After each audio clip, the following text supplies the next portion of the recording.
18 June 2023, and today I'm going to be looking quickly at what has happened today after the announcement by CCC President Nelson Chamisa of the list of candidates.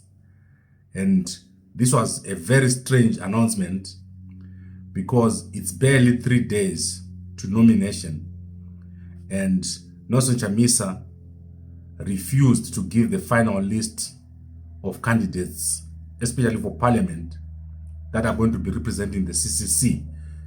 And this is very worrying because this is a continuation of what we've seen and what we've been saying about Chamisa, that he does not seem to understand the significance of having proper structures, especially as a signal to business. Right now, if you are a business person planning to do business in Zimbabwe or planning to operate in Zimbabwe, it's very difficult to say what will you do if Chamisa was to win the elections. I'm talking here about the core team that is going to be with Chamisa. I'm always talking about this, that when people look at the CCC, all they see is one person. They see Chamisa, then they see the spokespersons, Mahere and Ostalos. If you look at what has happened to Tendai Biti in the past week, it's clear why there's a danger of having the kind of setup that is in the CCC.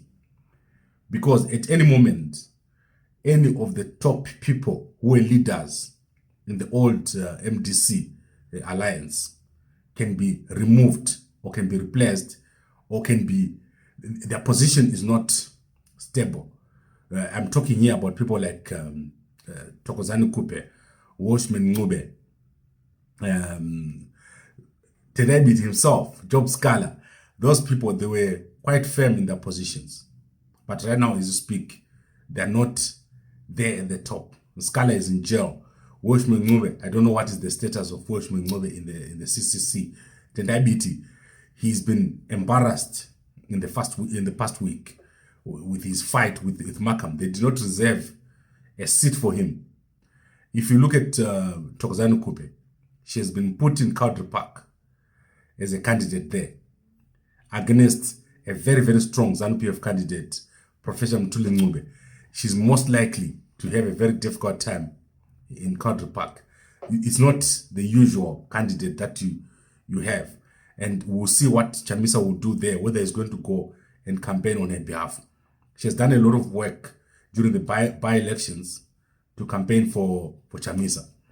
So it was a very strange press conference. I was a bit taken aback to say, what exactly is Chamisa doing?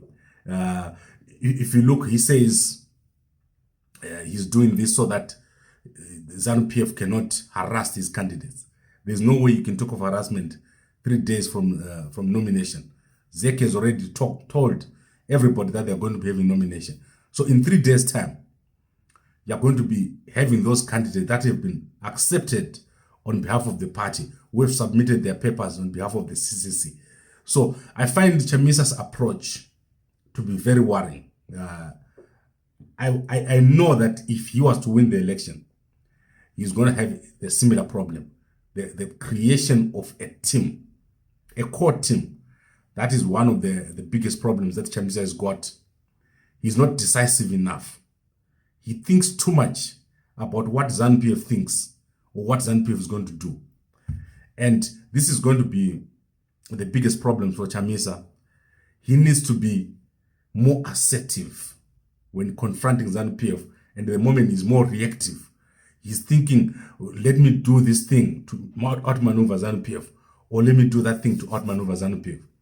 Whereas he must have his own strategy, he must have his own plan, he must work on his own plans. And ZANU-PF can react however they like. But that should not be the basis of making decision to say, I'll make this decision because ZANU-PF is likely to do this.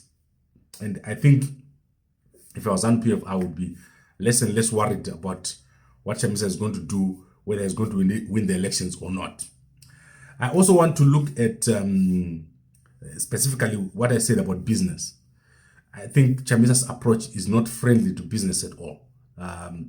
Business people who run business in Zimbabwe right now, they are very, very uncertain. Well, back to 2018, when I raised this issue, that people I talked to said, when people look at Chamisa, they are not certain from a business perspective of what he's going to do.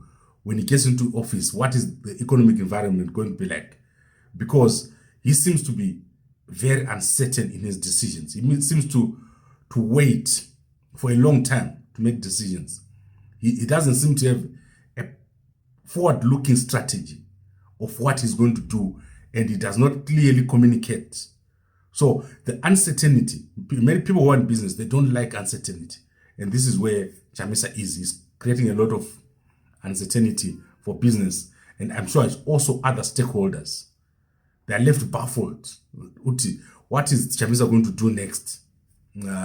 Is he going to say, I'm not going to appoint a cabinet, I'm going to run the whole government using a council? You can imagine that when if he wins the elections, he says, I don't want ZANU-PF to bother my ministers. I'm just going to be the president, and the rest of the people will be ministers without titles. I don't know.